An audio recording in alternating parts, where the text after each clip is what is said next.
Larijani, Tangsiri, Shamkhani before him, during the 12-day war in June 2025. Survivors of one strike becoming casualties of the next. And to be blunt, that is not a coincidence. That is a targeting apparatus that had effectively made Iran's most secure rooms transparent.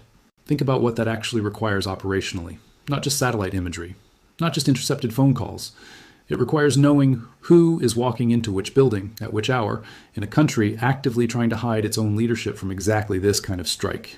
Neither Israel nor the US has publicly detailed the sources behind this campaign. 40 days, that's all it took. 40 days for the United States and Israel to wipe out 52 of the most senior military, intelligence, and security officials in the Islamic Republic of Iran. Not over a decade. Not through years of quiet, patient-targeted killings the way Israel hunted down the planners of Munich. 40 days. And when you actually lay out the list of who died in that window, it doesn't read like a casualty report. It reads like the entire organizational chart of the Islamic Revolutionary Guard Corps, printed out and crossed off name by name. The supreme leader, the commander-in-chief of the IRGC, the chief of staff of the armed forces, the defense minister, the head of intelligence for the Ministry of Intelligence, the commander of the IRGC Navy, the commander of the IRGC Aerospace Force, the man who ran Iran's entire ballistic missile program, the Basij commander, the secretary of the Supreme National Security Council, gone, not captured, not sidelined, gone in a stretch of time so short that most of these men didn't even get the chance to appoint a successor before their own replacement was also dead. So let's start where it actually started. February 28th, 2026. That's the date you need to remember because everything that follows in this story traces back to a single night. Israeli and American strikes hit Tehran in a coordinated wave aimed squarely at Iran's top leadership, and according to reporting from Reuters and NPR, the very first target was the man who had run the Islamic Republic since 1989, Supreme Leader Ayatollah Ali Khamenei. Iranian state media confirmed his death the following day. He was 86 years old. He had survived assassination plots for decades. Israel had reportedly floated the idea of killing him during the 12-day war back in June 2025, and according to multiple outlets, Trump himself vetoed it at the time. 9 months later, that veto was gone. Khamenei wasn't killed alone. Reporting from Al Jazeera and Iran International confirms members of his own family were killed in the same strike. And he wasn't the only senior figure in that room, or in rooms like it across Tehran that same night.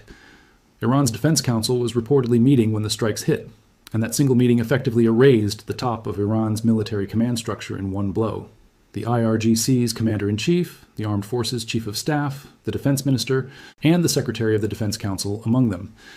Now, pause on that for a second, because this is the part that should actually stop you.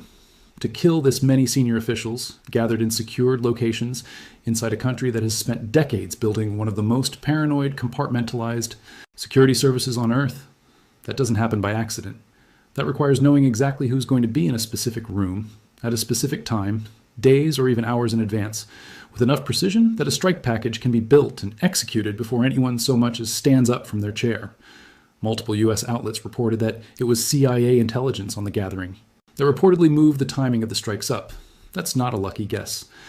That's a human or technical intelligence network operating inside the beating heart of the Iranian state. If this is the first time you're hearing the full scale of what happened in Iran this year, stay with me because it only gets more staggering from here. And make sure you're subscribed because we're about to walk through exactly how this campaign unfolded day by day and what it's done to Iran's ability to function as a state, all the way up to what's happening on the ground right now in July 2026. Because February 28th was only the opening move. The killing didn't stop. It didn't even slow down. Trump went on national television days later and said, their leaders, most of them, the terrorist regime they led, are now dead. Notice the phrase, most of them, not all of them. That distinction mattered because in the weeks that followed, Israel and the US kept finding the ones who'd survived the first night.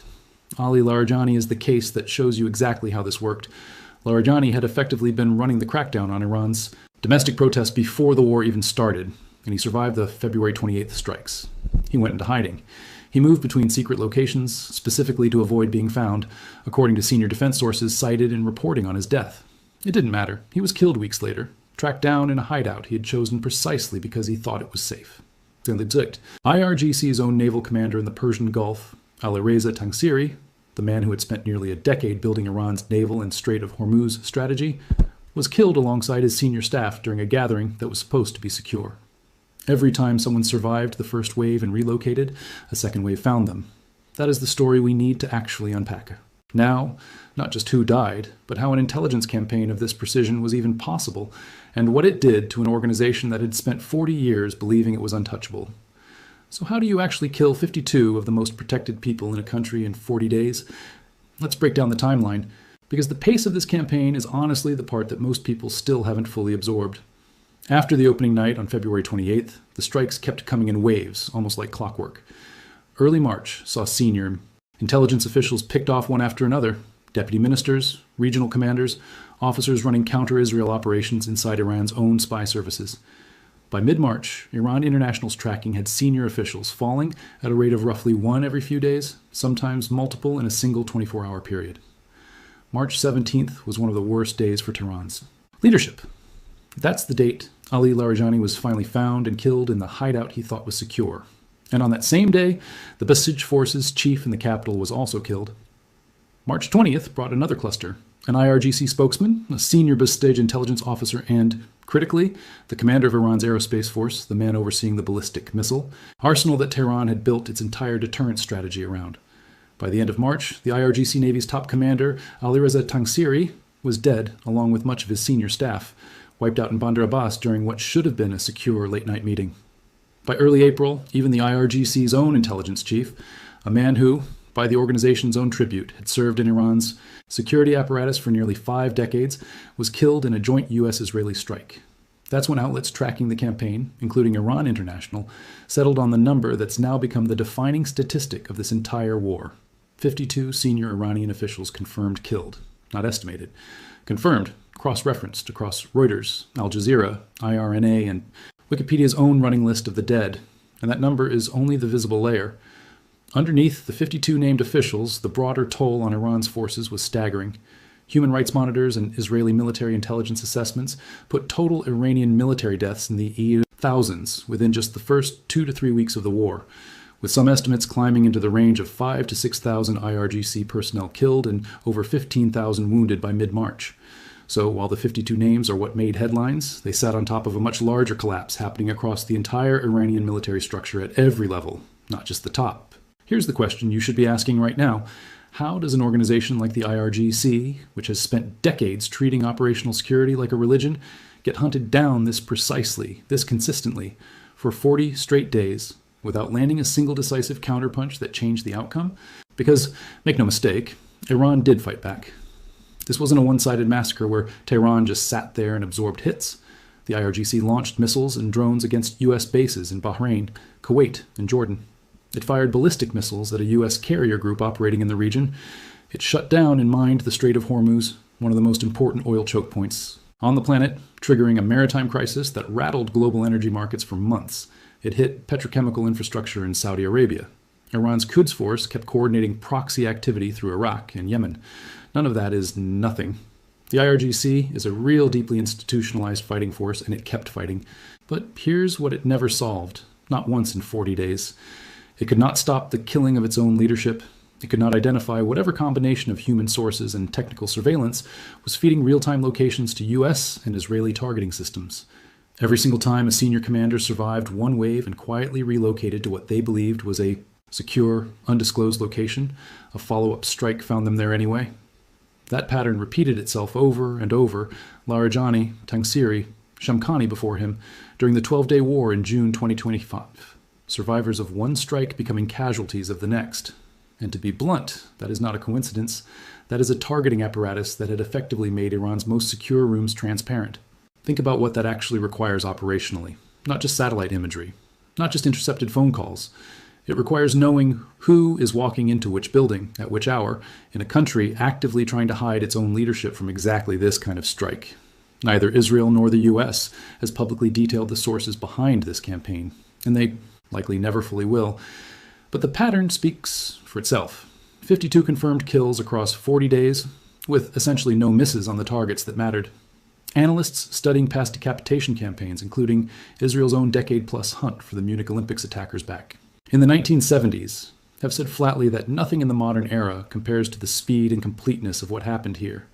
And that raises the real question. This story is actually about not just how many people died, But what happens to a state and to an organization like the IRGC when it loses that many of its senior leaders that fast?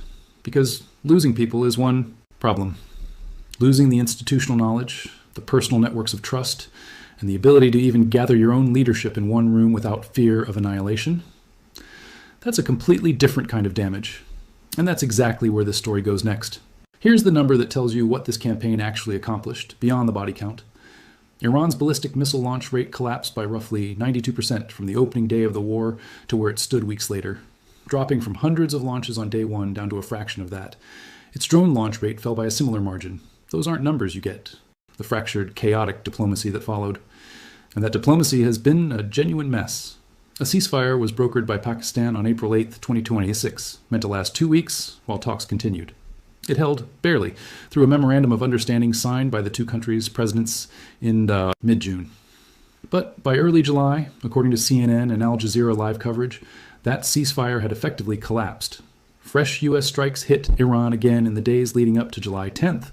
The Strait of Hormuz remained largely closed to Western Allied shipping, and Washington was publicly demanding Iran hand over its enriched uranium stockpile as a condition of any lasting deal.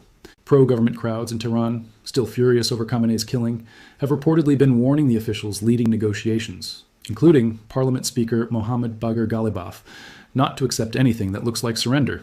That's the fracture sitting at the center of Iran's government right now. Hardliners demanding revenge, negotiators trying to keep the country functioning, and a supreme leader who has never once appeared to arbitrate between them. So where does that leave things as of today? Because this isn't a closed chapter. It's an active, ongoing crisis that is still shaping headlines every single week. And if you've made it this far, you already understand why this is one of the most consequential intelligence and military campaigns of this decade. Make sure you're subscribed before we get into the final piece of this story, because next we're going to look at exactly what this means going forward. For Iran, for the region, and for how every military power on Earth is now rethinking the security of its own top leadership. Let's talk about what this campaign actually means, because the 52 names and the 40 days are only half the story. The other half is what happens next, to Iran, to the region, and to how militaries everywhere think about protecting their own leadership from this point forward. Start with Iran itself. The country did not collapse. That's an important distinction analysts have been careful to make, including assessments cited by the Washington Times and other defense-focused outlets. Iran maintained continuity of government. President Masoud Pezeshkian remained alive and in office throughout the campaign. The Assembly of Experts moved quickly to appoint Mojtaba Khomeini as the new supreme leader within roughly a week of his father's death, which is exactly the kind of institutional resilience that prevented this from becoming a full state collapse. So if you're looking for a clean narrative where Iran simply fell apart, that's not what happened. What did happen is something more unsettling in its own way, a state that technically kept functioning, while its actual leadership went into hiding and has stayed there for months. That's the paradox sitting at the center of this entire story.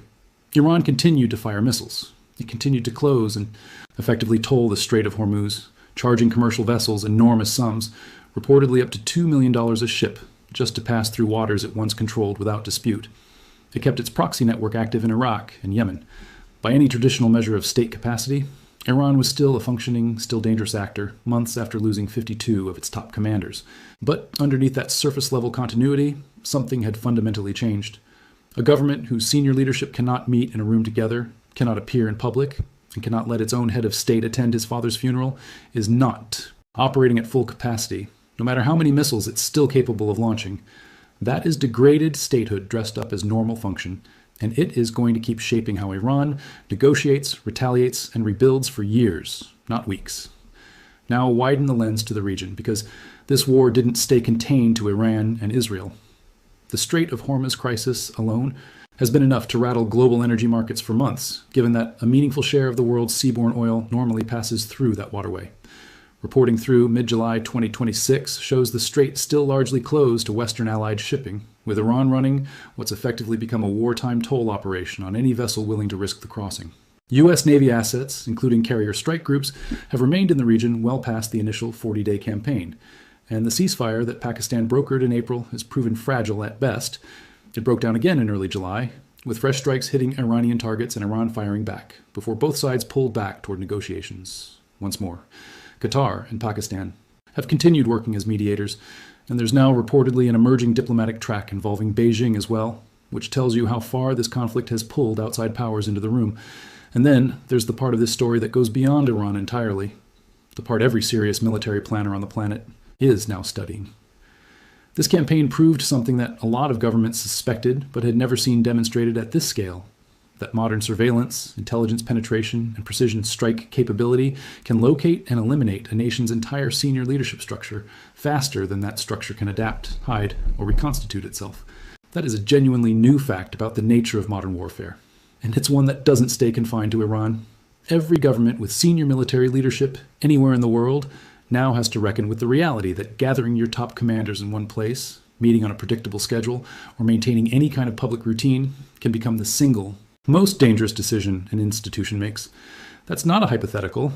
That's the lived experience of the IRGC over these 40 days, and it's why senior Iranian bodies shifted to video link meetings, why officials stopped giving press conferences, and why a sitting head of state has gone months without a single public appearance. So where does this actually leave us, sitting here in the middle of July 2026, diplomatically fragile, militarily degraded on the Iranian side, even if not defeated, politically fractured inside Tehran, with hardliners pushing for continued confrontation and negotiators trying to find a deal that doesn't look like total surrender to a population still furious over Khamenei's killing?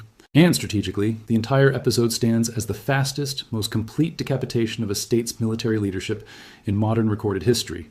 Faster than Israel's decade-plus hunt for the Munich attackers, faster and more total than anything the U.S. accomplished against al-Qaeda or ISIS leadership over years of drone campaigns. 52 names, 40 days, a supreme leader killed in the opening minute, a 92% collapse in missile and drone launch rates, a successor who still hasn't shown his face in public, and an organization that, for all its missiles, mines, drones, and proxy militias, never once found an answer for the intelligence network that was finding its commanders in every building, hideout, and secure compound they thought was safe. If this breakdown helped you actually understand the scale of what happened this year, drop your take in the comments on what you think happens next as this ceasefire keeps wobbling. And subscribe so you don't miss the next update the moment this story moves again, because as of right now, it is very far from over.